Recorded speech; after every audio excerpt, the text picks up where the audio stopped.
y buenos días. Les doy bienvenida de forma formal a esta sesión de hoy, América Latina ante la pandemia, cómo interpretar los impactos en el entorno académico, por Diego Sánchez del University of Oxford. Bienvenidos todos a esta sesión. Vamos a darle un minuto más para que todos se conecten a la sesión.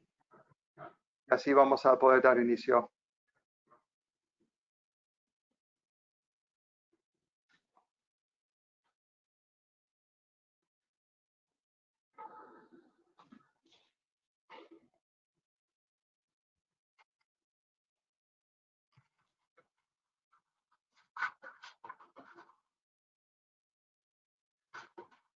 Bueno, antes de iniciar formalmente esta sesión, aprovecho para cubrir la dinámica de la sesión de hoy.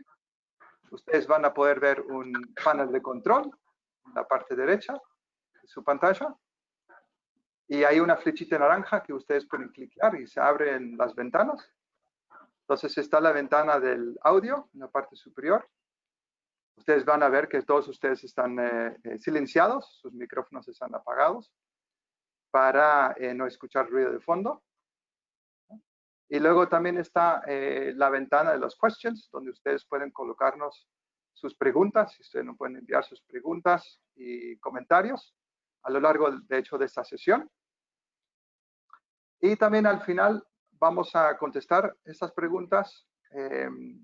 Vamos a tratar de contestarlos todos dentro de lo que nos queda del tiempo de esta sesión de hoy. Y si no, se los vamos a contestar también por correo electrónico.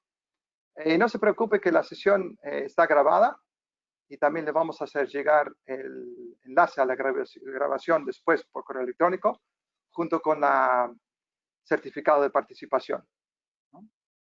Y también queremos recordarles que ustedes tienen van a ver unos códigos QR en los slides y esos códigos QR dan información. Si ustedes apuntan con sus celulares hacia la pantalla, se abrirá una página en internet, en su celular, y ya les va a proporcionar información de producto o del informe que estamos viendo en el diapositivo en ese momento. Por último, también estamos agregando las presentaciones de hoy al panel de control en la sección de handouts. Y finalmente también quiero agradecer a mi colega Carolina Márquez de Marketing por apoyar a esta sesión, organizarlo todo, también en un punto logístico. Y ella también va a estar muy pendiente para que todo lo técnico funcione bien el día de hoy. Así que espero que todos me escuchen bien.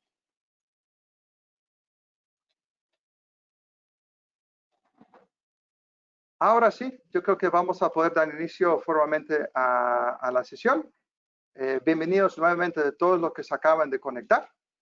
Y bienvenidos a la charla del profesor Diego Sánchez, titulado América Latina ante la pandemia, cómo interpretar los impactos en un entorno académico.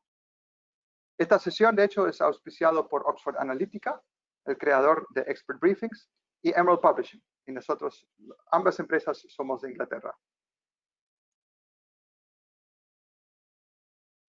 Entonces, esta es la sesión, la agenda de la sesión de hoy. Tenemos primero unas palabras de bienvenida de nuestra vicepresidenta de la región, Valeria García. Después yo les voy a explicar de lo que se tratan los Expert Briefings. Y luego pasaremos al menú principal, al plato principal, digámoslo así, de la sesión por Diego Sánchez. Y luego finalizamos con una sesión de preguntas y respuestas.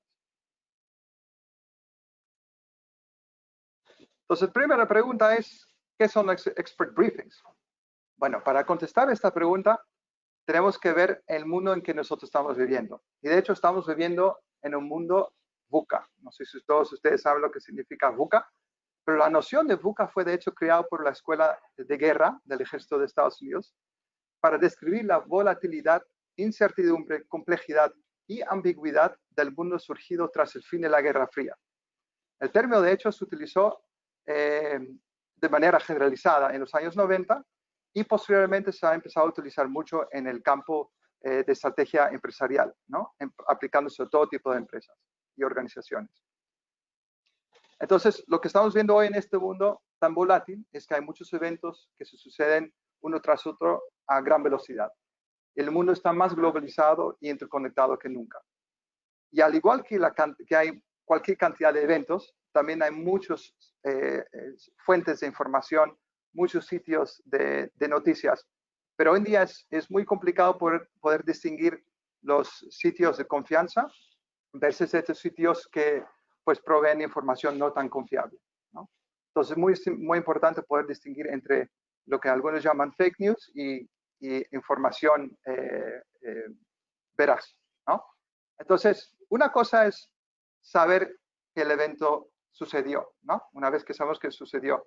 La otra es cuáles son las implicaciones de este tipo de eventos, ¿no? Entonces, necesitamos vivir en este mundo tan volátil y tan complejo, necesitamos recursos que de hecho nos pueden ayudar de una manera fácil para entender lo que está pasando y qué consecuencias tiene. Y no solamente para poder explicarnos lo que pasa en el evento, en el mismo evento, sino que también nos va acompañando y explicando lo que pasa mientras que se desarrolla el evento como tal. Entonces, eso nos trae los expert briefings. Entonces, ¿qué son expert briefings exactamente? Bueno, son análisis imparciales de eventos geopolíticos, macroeconómicos, de eventos que suceden a nivel mundial, y esos informes nos ayudan a tratar de entender el significado y el impacto de esos eventos. Estos expert briefings o estos informes diarios proporcionan actualizaciones, de hecho, instantáneas. De hecho, se publican unos 16 tipos de informes al día. Y estos informes, los expert briefings, son creados por un equipo de más de 1.500 colaboradores anónimos en todo el mundo, entre los cuales se encuentran académicos, antiguos legisladores, reguladores, líderes empresariales.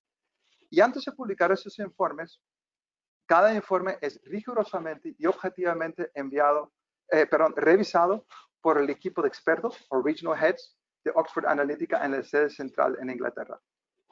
Y Expert Briefings ha estado presente, digamos, en el mercado por más de 40 años, y muchos líderes mundiales en gobiernos y también líderes en la industria han utilizado estos informes diarios, estos expert briefings, para establecer estrategias de riesgo y información. Y además de esos expert briefings que vienen y son publicados a diario, también existe un archivo de más de 20.000 informes de expertos de los últimos años. Estos son acá en el diapositivo algunos ejemplos de empresas y de entidades gubernamentales que utilizan los expert briefings o estos informes a diario para utilizarlos, digamos, para formalizar sus estrategias y mitigar los riesgos en base a todos los eventos que están pasando a nivel mundial. Entonces, ya que los líderes mundiales en el mundo cooperativo y gobiernos los utilizan, ¿por qué no en la academia? O sea, al final de cuentas, la academia forma a los intelectuales y los tomadores de decisiones de mañana. Entonces, expert briefings podrá usarse también en la academia perfectamente, ya que los expert briefings también apoyan a las universidades en su misión de alcanzar los objetivos de investigación de impacto que pueden aplicarse directamente en un mundo real. En la academia, estos expert briefings se pueden usar como material de referencia, material de enseñanza y aprendizaje.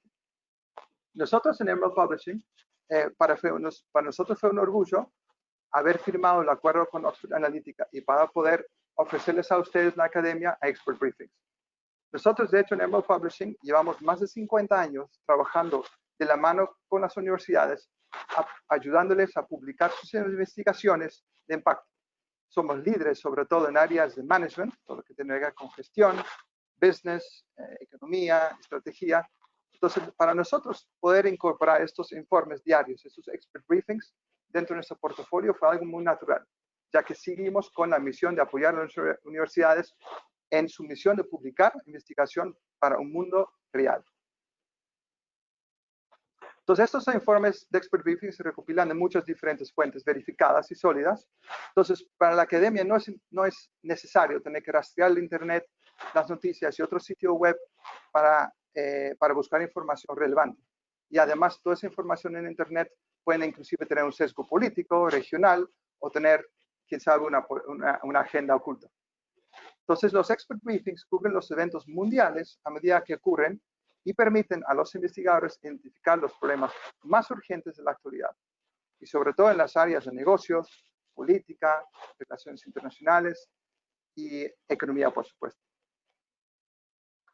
Entonces, ahora ustedes ya saben que Expert Briefings está disponible para la academia y de hecho se entrega a través de nuestra plataforma Emerald Insight y ofrece a las universidades y a los estudiantes y profesores acceso a la misma información diaria que los líderes de hoy ya están utilizando para tomar decisiones en un mundo real.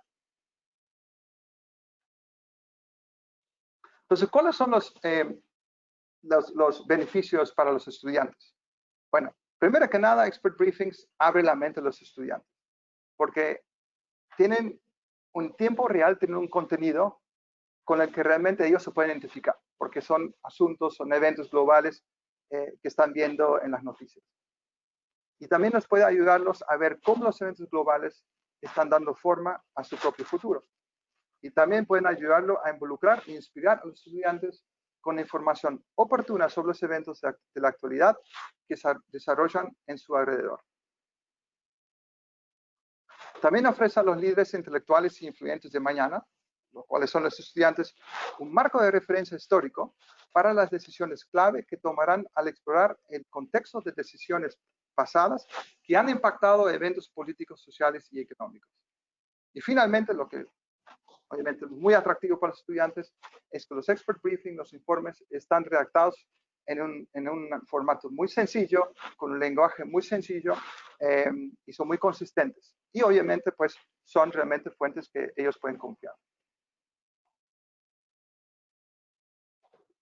¿Qué hay en todo esto para los profesores? O sea, ¿cuál es la relevancia para los profesores de expert briefings? Bueno, primero que nada, los profesores obviamente, pues, como todos, vivimos un clima de cambios constantes, donde la enseñanza de las teorías fundamentales sigue siendo muy relevante, pero se puede hacer más relevante cuando se incorporan análisis de eventos reales y actuales de una forma rápida y sencilla.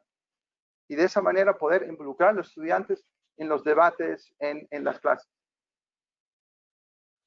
Y bueno, ustedes no se tienen que preocupar como profesores por el hecho del trabajo adicional que esto puede generar, porque Expert Briefings obviamente ya le hace el trabajo de extraer datos de múltiples fuentes para identificar qué es importante y comprender la importancia más amplia de estos tipos de eventos.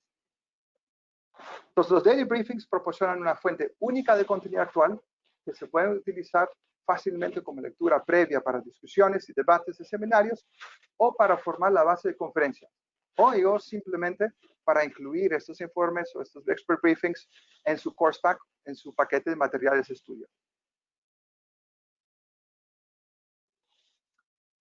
Los daily briefings cubren una gran cantidad de temas, como podemos ver en este diapositivo.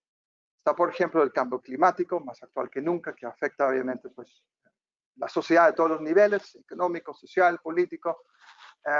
Está obviamente la pandemia, la que estamos todos viviendo, y de hecho espero que todos ustedes estén bien en medio de todo esto. Tenemos por supuesto también el tema muy relevante de la ciberseguridad, del capital humano, de las próximas elecciones en Estados Unidos. Y aunque se publica a diario, estos análisis de los expert briefing se interpretan de una manera imparcial a medida que los eventos se van ocurriendo. Entonces, las búsquedas en Internet pueden proporcionar actualizaciones en tiempo real sobre este tipo de temas, pero la calidad de los resultados puede variar mucho y no siempre se pueden confiar en ellos. Y a diferencia de un periódico, este es un análisis de expertos regionales, no solo de un informe de los eventos a medida que ocurren. Entonces, estos diapositivos, lo que voy a enseñar ahora a continuación, son algunos extractos de expert briefings, de informes. Y aquí la característica principal es que se condensan en formatos que se pueden leer de una manera rápida y muy fácil. Y eliminan muchas horas de tiempo necesarias para la investigación. Como pueden ver en este ejemplo, es muy fácil de leer el contenido y un lenguaje fácil de entender. Este es otro formato en cómo se despliegan los informes diarios, expert briefings. Es un formato un poco más extenso y está diseñado para garantizar que la información se pueda consumir fácilmente en una estructura que incluye una evaluación, o sea, el significado del evento, el análisis y también una conclusión. Es decir, básicamente lo que el informe nos enseña es qué sucedió, por qué es importante y qué es probable que suceda después.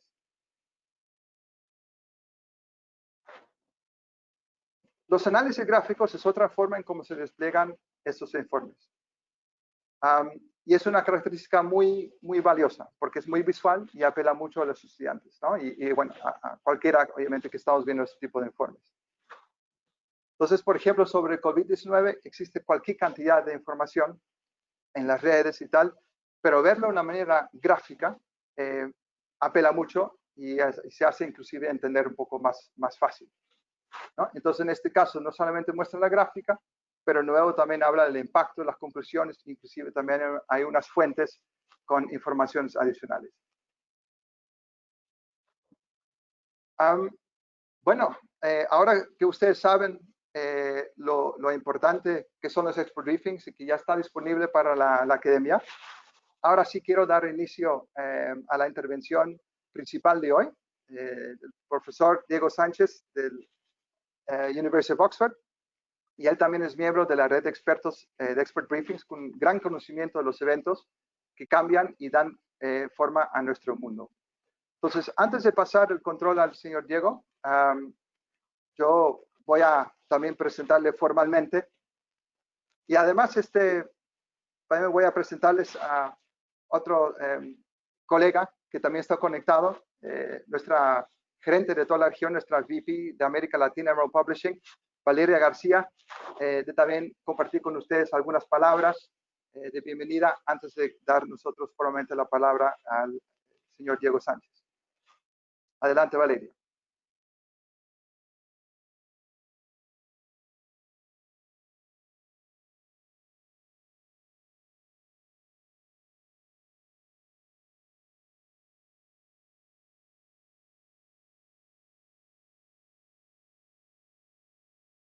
Ok, gracias.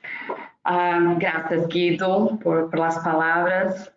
Buenos días a todos. Algunas personas, buenas tardes, porque sé que tienen personas desde España y de otros países también. Y el doctor Diego está en Inglaterra, entonces para algunas personas, buena tarde. Gracias, Guido, por toda la explicación de Expert Briefing y por la palabra. Y me gustaría mucho agradecer al doctor Diego Sánchez Ancocha, sí, por aceptar nuestra invitación. Y también agradecer a todo nuestro equipo por organizar esta serie de webinars para el segundo semestre de 2020 que estamos teniendo ahora. Nosotros pensamos todo con mucho cariño en los temas a tratar y esperamos que los participantes disfruten de cada enseñanza que les traemos aquí. Estoy segura de que la presentación del doctor Diego va a ser excelente y vamos a aprender muchísimo con todo eso. Paso a palabra, Guido, a usted, que creo que va a presentar al doctor Diego más formalmente. Gracias a todos y tengan una excelente sesión. Gracias. Sí, muchísimas gracias, Valeria, por tus palabras de bienvenida. Sí, mientras que se acomoda Diego con su presentación, lo voy a presentar. Él es director del Departamento de Desarrollo Internacional y catedrático de Economía Política de Desarrollo en la Universidad de Oxford. Su investigación se concentra en la desigualdad, las políticas sociales e industriales y la economía política del desarrollo en América Latina. Él es autor del libro The Cost of Inequality in Latin America, Lessons and Warnings for the Rest of the World, que será publicado próximamente ahora en diciembre por Bloomsbury. Junto a Juliana Martínez Franzoni, ha publicado también The Quest for Universal Social Policy in the South, Actors, Ideas and Architectures, y Good Jobs and Social Services, How Costa Rica Achieved the Elusive Double Incorporation. Además, Diego Sánchez Ancochea ha coeditado 4 libros y publicado numerosos artículos en revistas internacionales. Estudió su doctorado en economía en la New School for Social Research, su maestría en la administración pública en el Instituto Ortega Gasset y la licenciatura en economía en la Universidad Complutense de Madrid. Diego Sánchez ha sido consultor para diversos organismos internacionales como la CEPAL, la OIT y el Banco Mundial, y es también Regional Head de Oxford Analytica. En 2018 al 2019 fue investigador invitado del Kellogg Institute of University of Notre Dame. Pues ahí está, señor Diego, es todo suyo.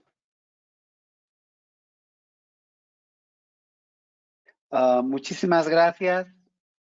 A ver, ¿se ve la presentación? ¿Sí? Sí, se ve perfectamente. Perfecto, gracias. Muchísimas gracias a Emerald Publishing por la invitación, a Valeria y a Guido por las palabras y a Carolina por toda la organización del evento y la preparación de la presentación. La verdad es que para mí es un verdadero placer estar con tanta gente y estar con tanta gente de la región en un momento en el que viajar se convierte en algo complicado y por tanto en que la única manera de estar en comunicación con todas y todos vosotros es a través de este mundo tan raro de las pantallas. Y lo quiero hacer para reflexionar un poquito sobre la pandemia y el COVID-19 en América Latina y hacerlo desde una perspectiva histórica. En ese sentido, quiero aclarar, no pretendo hoy hacer un análisis muy detallado sobre los impactos, que ha habido investigación y hay cada vez investigación más útil sobre ello, sino ponerlo en perspectiva de los problemas de la región anteriormente y en concreto del crisis de la deuda. Creo que esa perspectiva histórica nos puede permitir pensar en las opciones de política y también en las dimensiones de la crisis de forma más exitosa y, por supuesto, también en el proceso espero reflejar un poco cómo es posible utilizar los briefs y su contribución analítica a la hora de pensar temas fundamentales para la región y a la hora de pensar en la enseñanza. De alguna manera, si pensamos en cómo considerar los retos del futuro, de cualquier momento en el que nos encontramos, de cualquier shock al que se enfrenta cualquiera de los países de la región o por otros países del mundo, creo que hay que considerar dos elementos centrales. En primer lugar, están las condiciones de partida. ¿Dónde estaba un país concreto? ¿Dónde estaba América Latina? En este caso, antes de la llegada de la pandemia en marzo-abril de este año. Y en segundo lugar, por supuesto, tiene que ver con el tamaño, las dimensiones y las características del shock. Shock que no es, de nuevo, único en América Latina. Nuestra región se caracteriza precisamente por haber tenido que enfrentarse a distintos shocks externos que afectan las posibilidades de desarrollo. Y estas dos cosas juntas afectan o determinan los retos de cara al futuro, determinan las posibilidades, pero también las amenazas que las distintas condiciones externas crean. Y en concreto, me interesa pensar un poquito entre si precisamente por la combinación de condiciones de partida difíciles y de tamaños del shock, nos encontramos ante la posibilidad de otra década perdida en la región o incluso más de una década perdida. Y al final me gustaría, ojalá en las preguntas y en la conversación con todos vosotras y vosotros, reflexionar un poco cómo podemos evitar la caída de otra década perdida. Por tanto, lo que me gustaría es hablar de esas condiciones de partida, el tamaño del shock y hacer la comparación con los años 80 para pensar un poco en los retos de la región. Los puntos de partida son de alguna manera contradictorios. ¿Por qué digo contradictorios? Porque por un lado nos encontramos a unos 5 años anteriores al 2020 bastante difíciles para la región. Después de un momento del boom de las materias primas en todos los años 2000, con subida en los precios del petróleo, de las minerías, de plata, oro, etcétera, que hicieron que la región creciera. Aquí ven, y me gustaría que se concentraran sobre todo en el PIB per cápita y en la deuda externa, y verán que los últimos 5 años fueron realmente complicados. Entre el 2014 y el 2019, de hecho, la región tuvo unos 5 años, un quinquenio perdido, en el sentido de que el PIB per cápita, de hecho, se vio reducido levemente, sobre todo por la crisis de Brasil, pero también por los problemas en otras partes de la región. Pero ven también que ello hizo que la deuda externa y la deuda del sector público creciera en alrededor de 10 puntos porcentuales. Todavía es bastante asumible, bastante baja en perspectiva histórica, pero con una posición creciente. Por tanto, nos encontramos ante un momento en el que la región ya estaba con dificultades y ya se enfrentaba a un panorama político, económico y social lleno de incertidumbres. A la vez, sin embargo, y por eso digo lo de contradictorio, veníamos de un momento de ruptura en el patrón de aumento consistente de la desigualdad que tanto ha afectado a la región y que tantos problemas ha creado a lo largo de la historia. Así, aquí tienen datos sobre el coeficiente de Gini, que como bien saben refleja la desigualdad a lo largo de toda la distribución. Cuanto más esté cercano a 1, mayor es la desigualdad, más cercano a 0, mayor es o perfecta es la igualdad. Como ven, entre el año 2000, alrededor del 2002, 2003 y hasta el 2014, la desigualdad decrece de manera sostenida y lo hace de hecho en prácticamente todos los países de la región, con la excepción de Guatemala, Costa Rica y Honduras. Es cierto que en los últimos 4 o 5 años esa reducción de la desigualdad se estanca, pero en todo caso venimos de una región que era optimista en cuanto a las capacidades de la difusión del desarrollo. Y era optimista también porque durante ese periodo de boom de las materias primas, la distribución de la renta aumentó porque se crearon mejores empleos, pero también porque se desarrolló todo un nuevo aparato de política social que permitió incorporar a poblaciones que antes no estaban incorporadas a la política social. Esto tuvo que ver en parte con la política universal, que yo he trabajado tanto con mi colega y amiga Juliana Martínez Franzoni, y también, por supuesto, con las transferencias condicionadas que se extendieron a lo largo de la región, que tienen muchos problemas, pero que también hicieron que por primera vez una gran cantidad de gente tuviera acceso a beneficios públicos que antes no la tenían. De hecho, para el año 2014-2015, muchos de ustedes sabrán, uno de cada 4 latinoamericanos o latinoamericanas tenía acceso a un programa de transferencias condicionadas. Por tanto, decíamos primero las condiciones de partida, unas condiciones de partida con cierto optimismo sobre la posibilidad de construir sociedades más cohesionadas en una región que normalmente había sido muy desigual, pero por otro lado, tensiones económicas cada vez más notorias en los últimos 4 o 5 años. Y ante eso llega el shock. El shock es fundamentalmente, como ustedes saben, inicialmente un shock de carácter sanitario. No llega primeramente a América Latina, llega primero, por supuesto, surge en China y llega después a Italia y a mi propio país, España, pero de ahí se extiende a el resto del mundo. Y América Latina y las Américas más ampliamente se ven muy seriamente afectados. Como bien saben, Brasil ocupa la tercera posición en el ranking en términos del número de casos confirmados y el segundo caso en términos de muertes por detrás de los Estados Unidos. Otros países como México, Argentina, Colombia y Perú se ven seriamente afectados y están dentro de los más afectados a nivel sanitario a nivel mundial. La respuesta en América Latina fue rápida, pero también fue o llevó a cuarentenas y a lockdowns de los más largos de todo el mundo.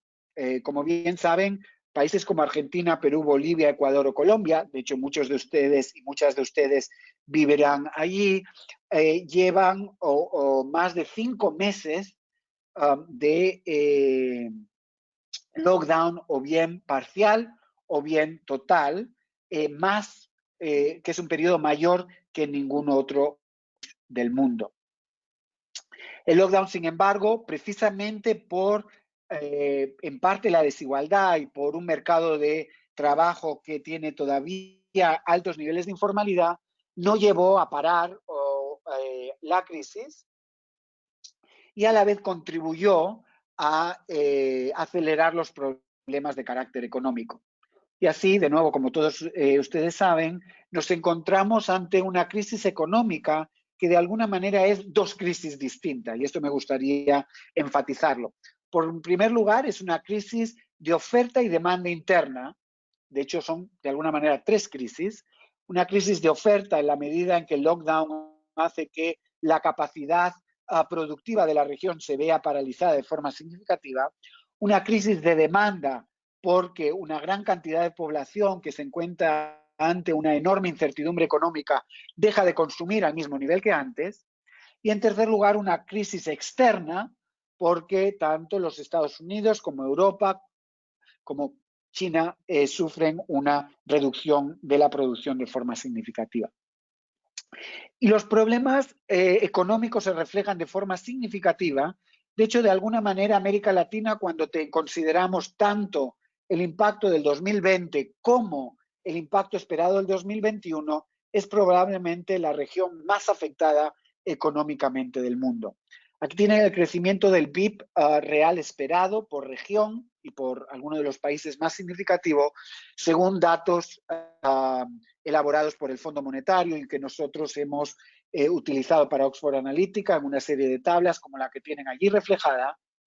Y verán que América Latina es, junto a la zona euro, la que más se ha visto reducida en su PIB en términos reales. La caída no puede ser minimizada de ningún punto de vista.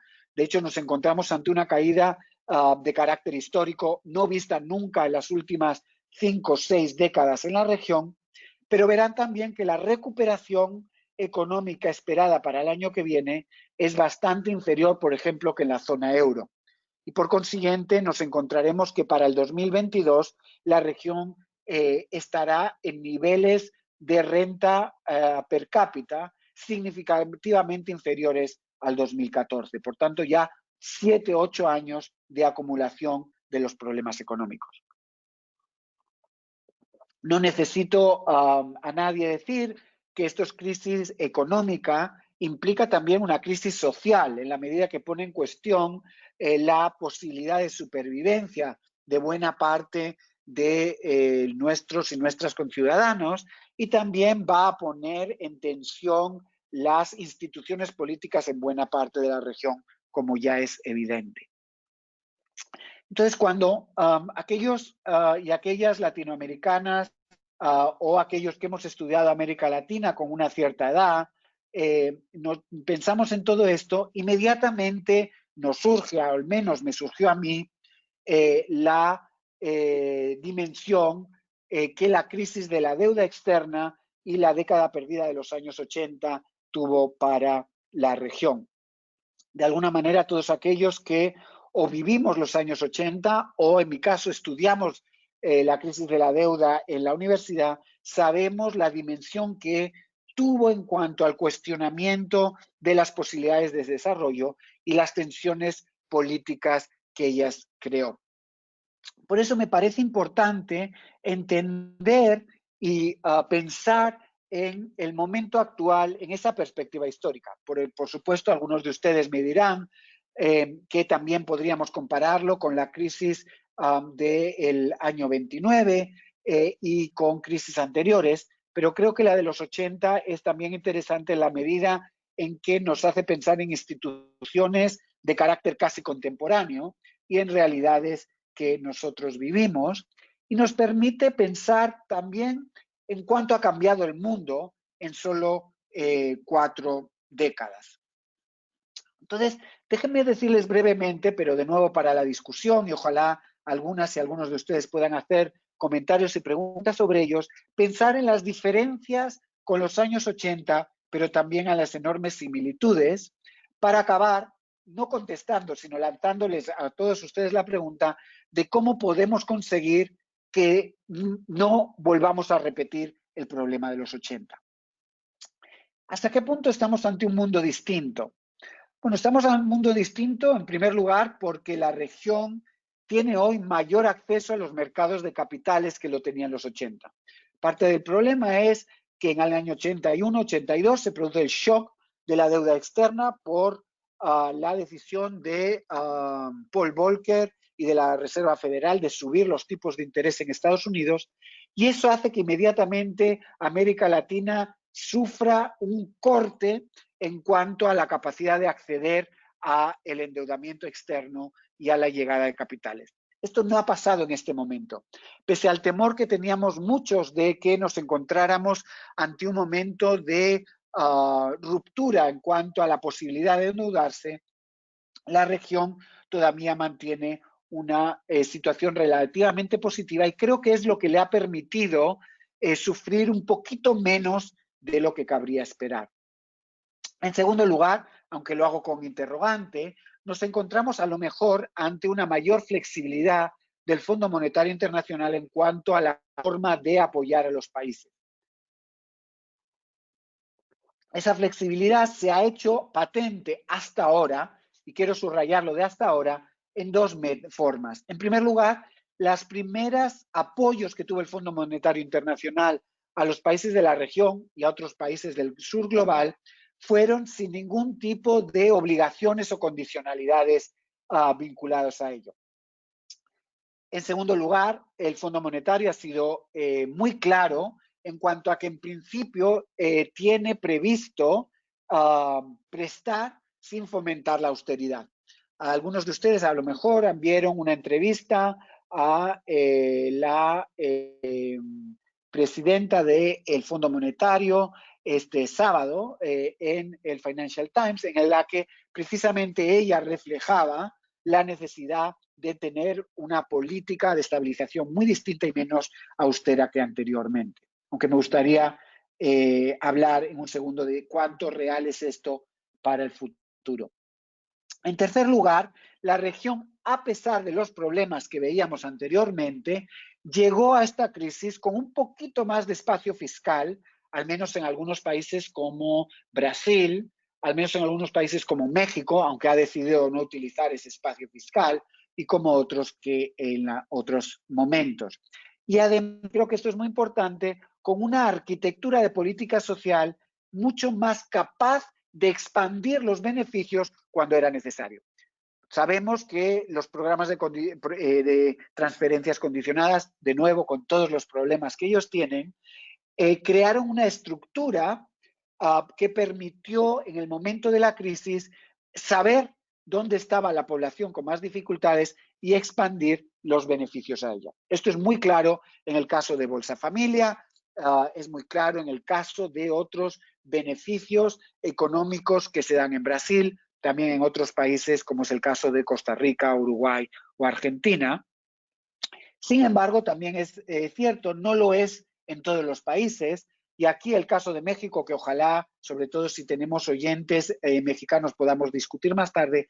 México, en cambio, decide no utilizar ese espacio fiscal y de política social tan como otros. Déjenme dar dos datos de investigaciones recientes publicadas por la Comisión, la CEPAL, la Comisión Económica para América Latina y el Caribe, que muestran que en Brasil, en este momento, un 62% de las familias con hijos recibe algún tipo de transferencia social, comparado con solo un 17% en el caso mexicano. No solo eso, sino que la cantidad recibida es muy superior en el caso brasileño, un 70% de la línea de la pobreza, comparado con solo un 20% en el caso mexicano. Por supuesto, soy consciente de que la respuesta de Brasil a la pandemia ha tenido toda clase de dificultades y de debilidades en parte por las dificultades Bolsonaro de entender la gravedad de la pandemia, pero me parece que es muy importante considerar las dificultades y los problemas del caso mexicano.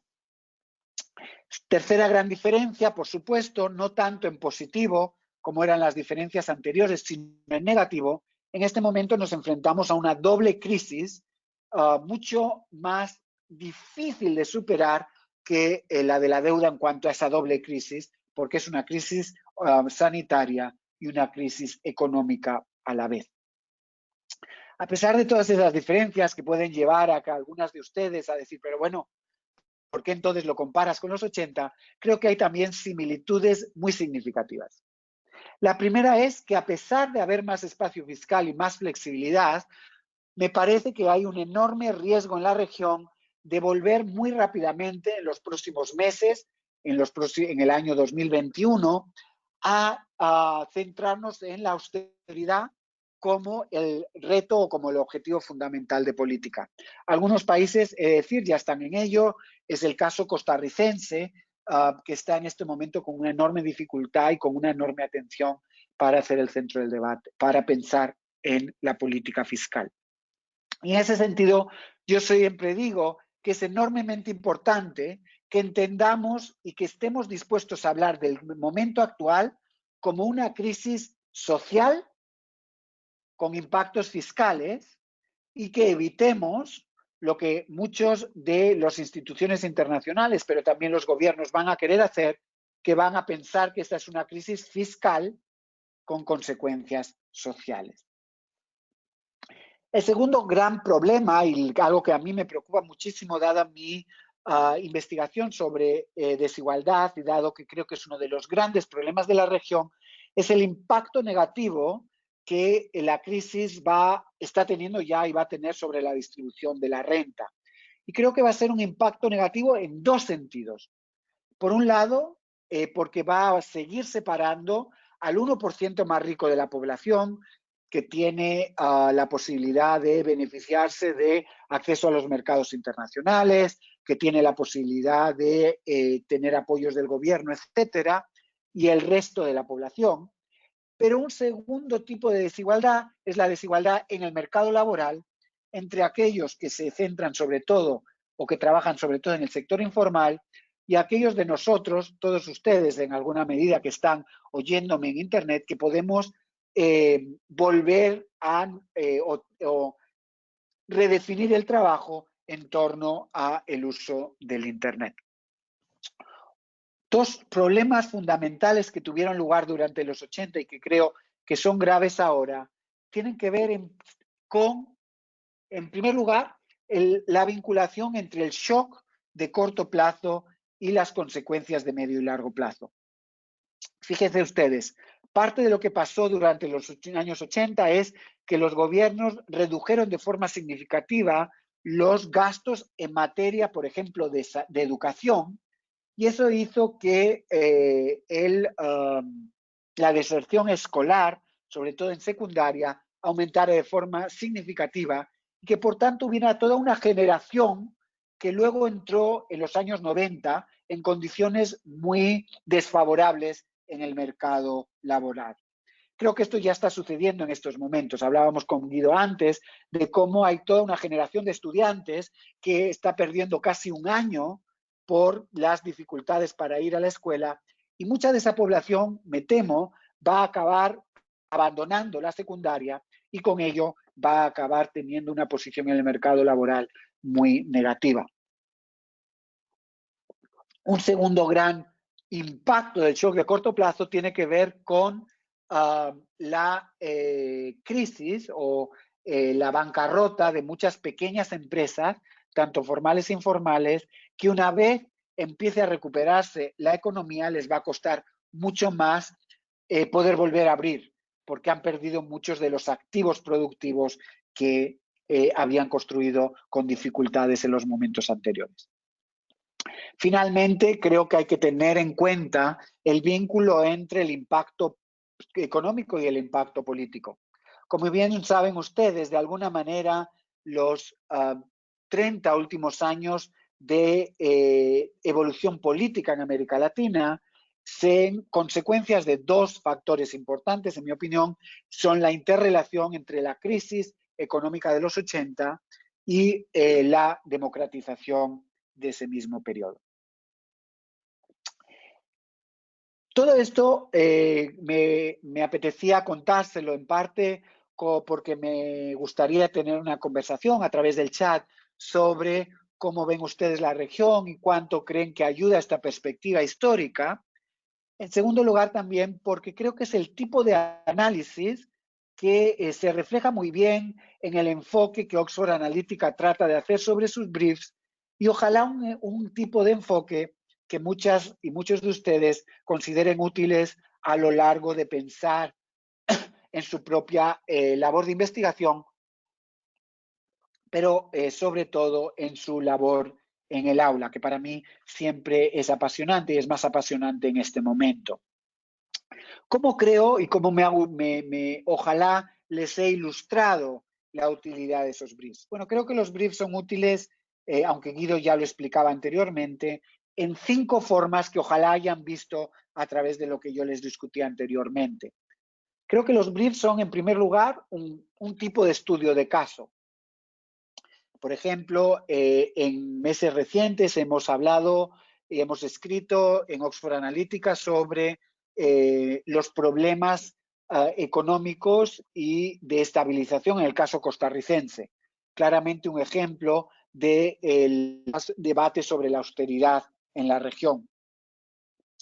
Pero también claramente el estudio de casos sobre la crisis de la deuda es una forma de ilustrar parte de lo que muchos y muchas de ustedes estarán enseñándoles en clases sobre desarrollo económico, en clases sobre economía, en clases sobre historia económica de América Latina.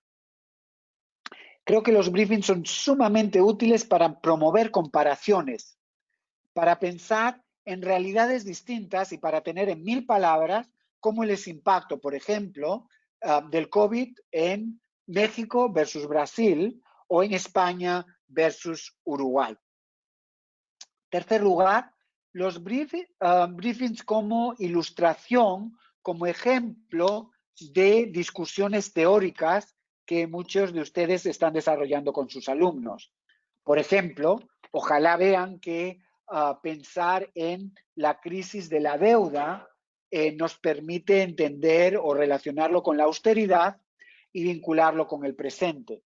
Y de esa manera también utilizarlo como instrumento para motivar a nuestros alumnos y nuestras alumnas para que piensen en la utilidad de los debates históricos y teóricos que les estamos enseñando. Dos más, los briefings, y yo esto lo utilizo bastante, como ejemplos de cómo escribir de forma ordenada, clara y al grano. Creo que muchas veces, a lo mejor no sé si tanto en sus universidades, pero claramente en Oxford, enseñamos a los alumnos y alumnas sobre todo a escribir como nosotros, escribir como los académicos. Pero ustedes saben que el mundo no está sobre todo determinado por los académicos y las académicas, sino está determinado muchas veces por un sector privado y por un sector público que necesitan la información de forma muy clara, de forma muy sintética, y necesitan saber muy claramente por qué tienen que leerte. Y creo que tenemos unas oportunidades únicas de enseñar a nuestras y nuestros alumnos cómo hacer eso y que los briefings pueden ser un ejemplo extraordinario de ese proceso. Y por último, y me gustaría acabar ahí porque me gustaría acabar mi presentación en general hablando un poquito más de su visión y que ustedes me cuenten más de cómo ven cuáles son las opciones de política de cara al futuro. Los briefings nos permiten y nos dan pistas para pensar en las políticas públicas y lo que yo también he tratado de mostrarles es que ojalá la comparación con los 80 nos sirva como aviso sobre el reto al que nos encontramos, pero sobre todo nos dé también pistas sobre lo que no debemos hacer esta vez. Por ejemplo, ojalá esta vez el Fondo Monetario, el Banco Mundial, pero también todos los gobiernos de la región busquen cómo expandir su espacio fiscal, busquen también cómo hacer políticas tributarias más progresivas, de forma que ojalá podamos evitar que las condiciones actuales se conviertan en otra crisis profunda de la deuda que sume a todos nosotros y a nuestros conciudadanos en situaciones económicas, sociales y personales muy complicadas. Muchísimas gracias.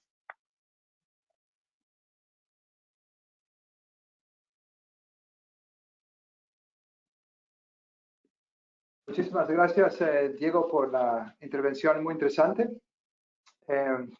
Tenemos varias preguntas que nos está haciendo la audiencia.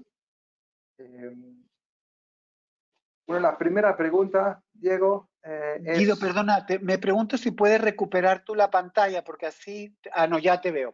Perfecto, gracias. Sigue, perdón.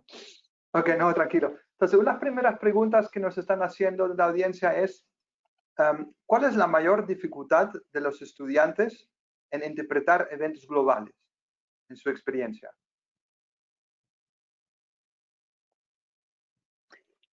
Yo creo que hay varias y seguramente en la audiencia hay expertos y expertas que saben tan como yo, pero yo diría que son 2 o 3 fundamentales. La primera es la dificultad que tienen para poner procesos globales en perspectiva histórica y comparada. Creo que tenemos mucha tendencia a mirar a nuestros propios países, nuestra propia realidad como si fuera única, sin tratar de beneficiarnos de cuánto hay de similar, pero también de distinto en otras partes alrededor nuestro. Creo que es muy importante pensar, por ejemplo, hoy la crisis de mi propio país, España, en comparación con la crisis que se está dando en varios países latinoamericanos. Y creo que la segunda es la perspectiva histórica, es decir, el entender que estos no son procesos totalmente nuevos. El segundo lugar, Guido lo decía en un momento, es que los alumnos y alumnas se enfrentan a una enorme cantidad de información en este momento. Son la generación con más información, pero tienen muchas dificultades para evaluar qué información vale y cuál no. ¿No? Yo lo veo esto, si me lo permite, no solo en mis alumnos, sino también en mi propia hija, un poquito más joven, de 16 años, que tiene toda clase de acceso a información sobre esos procesos globales en Instagram y en otros eventos, pero tienen mucha dificultad para decidir cómo evaluar la calidad de las fuentes. Creo que enseñarles a hacer eso es sumamente importante y creo que los briefings pueden ser importantes. Y en tercer lugar, creo que otra dificultad es, y esa tiene también que ver, al menos en mi caso, con nuestras propias debilidades como profesores y profesoras, la dificultad que tenemos para nosotros establecer puentes entre lo que enseñamos a nivel teórico y la relevancia que tiene para pensar en el mundo que ellos y ellas están viendo cada uno de los días. Perfecto, excelente. Otra pregunta es, se dice que se perdió una década en América Latina. ¿Cuál es la esperanza de tiempo para recuperarse? Está interesante la pregunta. Súper interesante.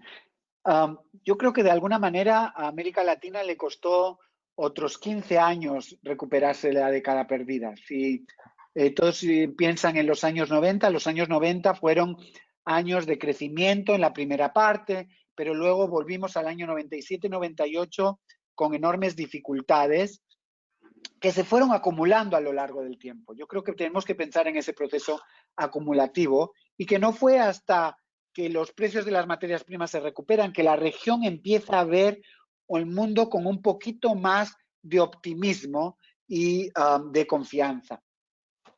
Me preocupa esta crisis más, porque si fijan, les mostré que veníamos ya de 5 años con dificultades y les mostré también que en este momento, este año, el decrecimiento de la renta va a ser del 9%, de la renta per cápita más. Y estos son números que los economistas tiramos así como si fueran solo números. Estos son un enorme impacto sobre las familias. Y me preocupa ese impacto doble, que quiere decir que si los gobiernos no responden rápidamente, yo creo que nos podemos encontrar ante 15 años de enorme dificultad. Es también importante decir que, por supuesto, no es perdida en todo. Los años 90 fueron de una enorme riqueza en experimentación, también a nivel social, de movimientos sociales, de creación de nuevas posibilidades, pero sí que creo que las condiciones económicas ponen el desarrollo en dificultades muy significativas. Perfecto. Otra pregunta, nos están llegando muchas preguntas, Diego, así que si no logramos contestarlos todos hoy, posiblemente después, tal vez por correo electrónico, lo podemos contestar a los participantes que nos hacen llegar sus preguntas de manera personal. Otra pregunta es, a nivel de Latinoamérica, esta crisis que se está evidenciando principalmente por el COVID, ¿puede impulsar la balanza hacia el sector político específico, ya sea derecha o izquierda, pero de forma masificada?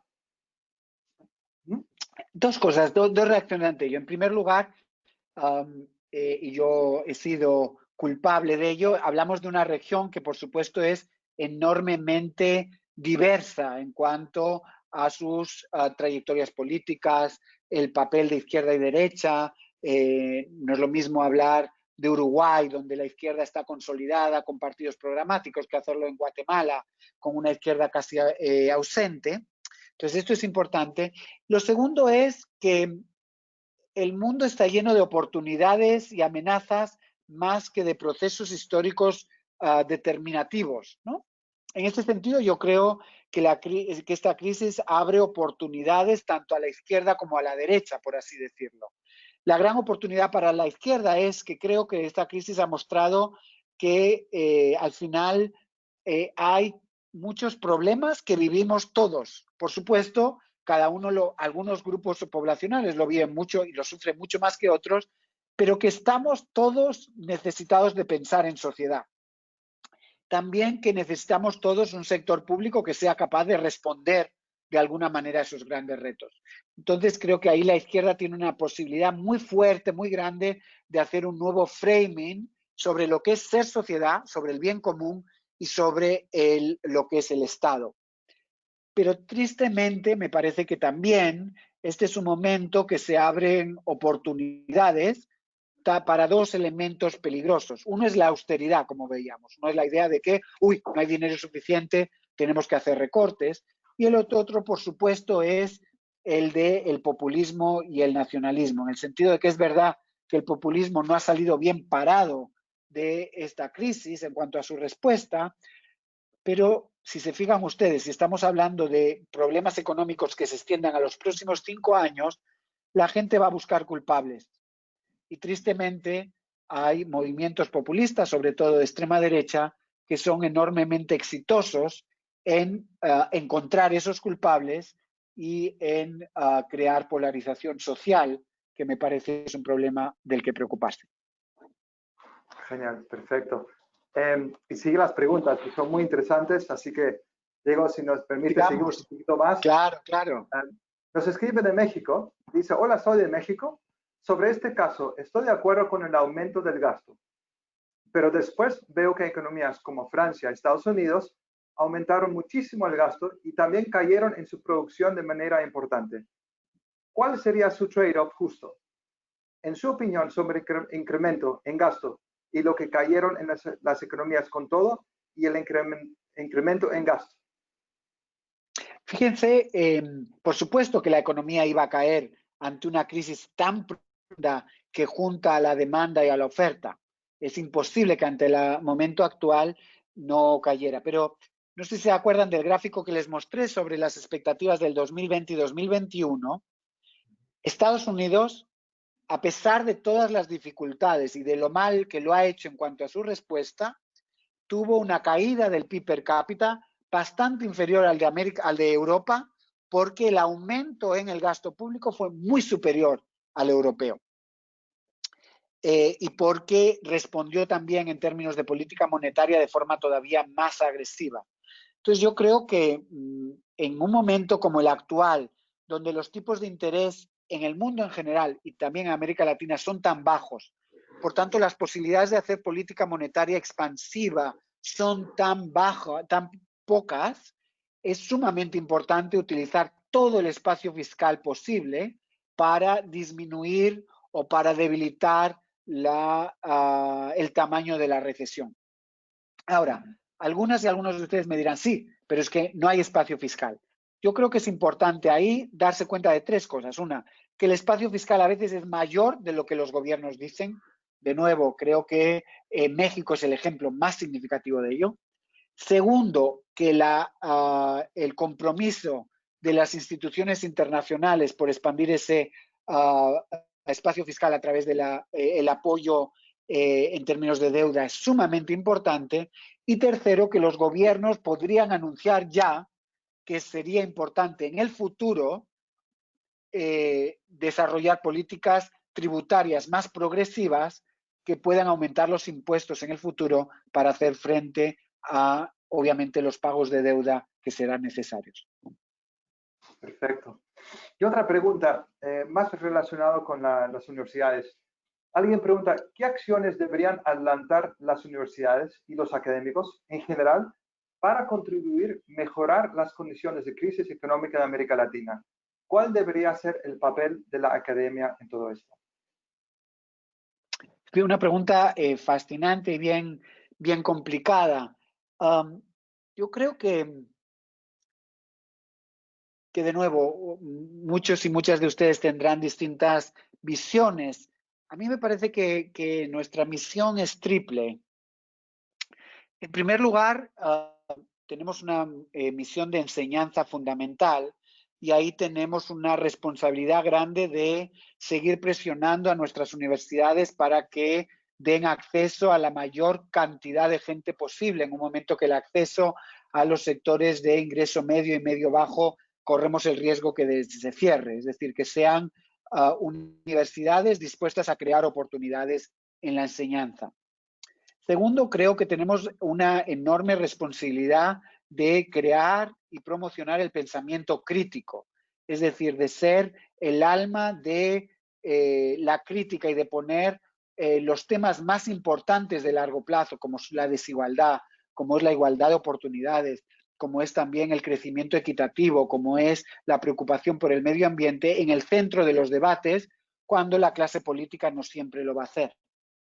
Y tercero, por supuesto, somos actores de investigación y de investigación que sea lo más rigurosa, pero también lo más relevante que podamos para buscar nuevas políticas públicas y nuevas respuestas de política para, ojalá, tratar de reducir las consecuencias negativas del impacto, de la crisis, perdón. Estás en mute, no te oigo de repente. Disculpa, Diego, ahora sí me escuchas, ¿verdad? Excelente. Sí, siguen llegando las preguntas, pero estamos viendo la hora, estamos un poco comprometidos con la hora. Entonces, voy a preguntarle la última pregunta de la audiencia. ¿Por qué dice que se perdieron 10 años? Si hay sectores que han crecido y han encontrado nuevas oportunidades. Es cierto. Antes decía que cometía el error, no el error, sino la simplificación analítica de hablar de una región muy compleja como una región. Los economistas tendemos a hablar de la economía como un todo, y no cabe duda de que incluso en la crisis de la deuda y la crisis de los años 80 hubo sectores productivos, pensemos en el sector del salmón, de las flores, del salmón en Chile, de las flores en Ecuador y Colombia y otros que se impulsaron de forma significativa. Aún así, creo que cabe hablar de década perdida por dos motivos fundamentales. El primero, porque no saben cuánto me gustaría y cuánto trato siempre a los alumnos reflejarles qué quiere decir en economías como las nuestras, en sociedades como las nuestras, acostumbradas a tener un poquito más cada año, que 10 años después la producción per cápita, el tamaño de la tarta sea menor que 10 años antes. Eso tiene implicaciones sobre las posibilidades de mejorar socialmente enormemente significativas. Y la segunda razón por la que creo que podemos hablar de década perdida es que ese impacto tiene particular consecuencias negativas son aquellos grupos poblacionales que están en condiciones más difíciles de partida y por tanto es una oportunidad perdida de crear sociedades más igualitarias, más cohesionadas y con oportunidades de promocionar de forma más auténtica el bien común. Entonces tienen toda la razón. En todo momento histórico, en todo año, hasta en los malos, hay sectores que se ven muy beneficiados, pero lo importante es pensar qué está pasando en la sociedad como un conjunto y sobre todo qué está pasando con aquellos ciudadanos y ciudadanas que más sufren y que están en peores condiciones de partida. Perfecto. Decía la última pregunta, pero nos llegó otro que me parece bastante interesante. ¿Cómo puede ser uno parte del equipo de realizar briefings? Soy docente universitario. Seguramente habrán más de uno que dice, interesante, quiero aportar. Claro. Yo creo que lo mejor es que o bien, en el caso de América Latina, a la editora para América Latina, Jill Hedges, que creo que está también en la llamada, o si quieren, mandándome a mí mismo, mandar un pequeño párrafo sobre sus investigaciones, su currículum, yo se lo hago pasar a Oxford Analytica, y de ahí depende de cuáles sean los temas a tratar en el futuro, pues los tendremos muy presentes a las personas que estén interesadas para la cartera que va expandiéndose de personas que utiliza la empresa para escribir. Perfecto, Diego. Bueno, muchísimas gracias por tu tiempo de contestarnos algunas de las preguntas que nos llegaron. Como decía, tenemos muchas preguntas que nos están llegando por diferentes medios, así que después de la sesión vamos a intentar también responderle personalmente a algunas de ellos. Ya estamos finalizando la sesión de hoy. Solamente quiero recordar a la audiencia de que Expert Briefings está disponible dentro de Emerald Insight, que es nuestra plataforma donde también están nuestros libros, nuestros casos de estudio, revistas.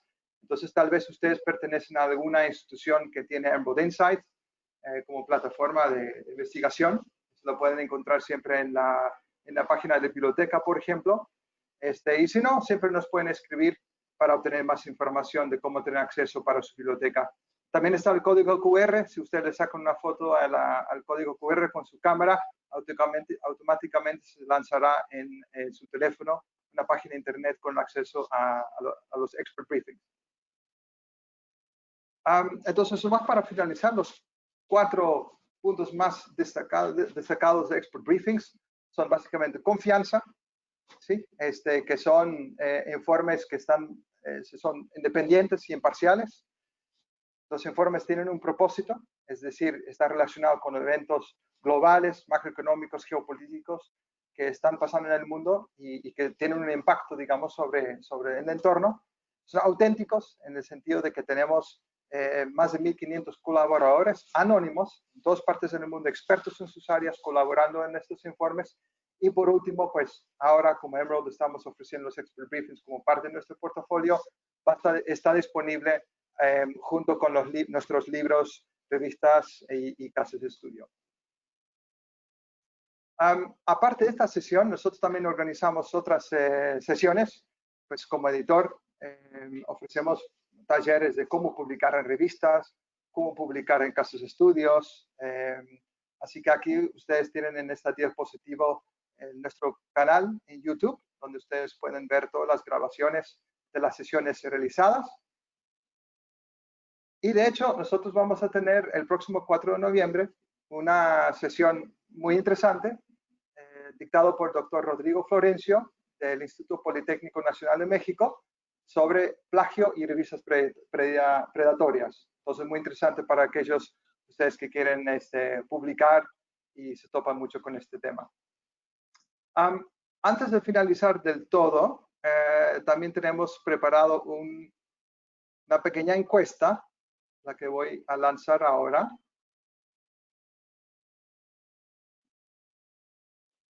Ya aparecerá en su pantalla dentro de poco. Y la pregunta es si ustedes creen que Expert Briefings es un contenido relevante para su trabajo académico o para su institución. Entonces, estamos viendo los resultados. Dice, bueno, 95% dice sí, definitivamente. Son muy buenas noticias. Entonces, ya para finalizar del todo, quiero pasar la palabra primero a Valeria García, nuestra presidenta de la región, para darles una conclusión a este webinar de hoy. Adelante, Valeria. Sí, gracias. Me gustaría agradecer mucho al doctor Diego por la explicación. Aprendí mucho, muy interesante. Esta comparación con con el 80 yo no tenía pensado, entonces creo que todos ahí fue una reflexión muy buena. Y también gustaría de agradecer a todos por la participación. Guido, gracias por la sesión. Carolina y a todos los participantes. Esperamos ustedes en las próximas 3 lives que vamos a tener. Y muchas gracias a todos. Muchas gracias, Valeria, por tus palabras. Sí, de mi parte también quiero agradecer mucho a Diego por su presentación. Podríamos estar aquí horas y horas hablando. Tal vez podemos programar una segunda sesión. Muy interesante, la verdad. Y bueno, todos ustedes en la audiencia, si quieren conocer un poco más en fondo los Expert Briefings, aquí en la pantalla ustedes pueden ver unos códigos QR que le dan más información sobre los Expert Briefings. También hay unos briefings en acceso abierto, gratuitos. Y siempre nos pueden escribir a nosotros para tener más información de cómo suscribir los Expert Briefings para su institución, para que los profesores lo utilicen en sus clases y para la investigación en general.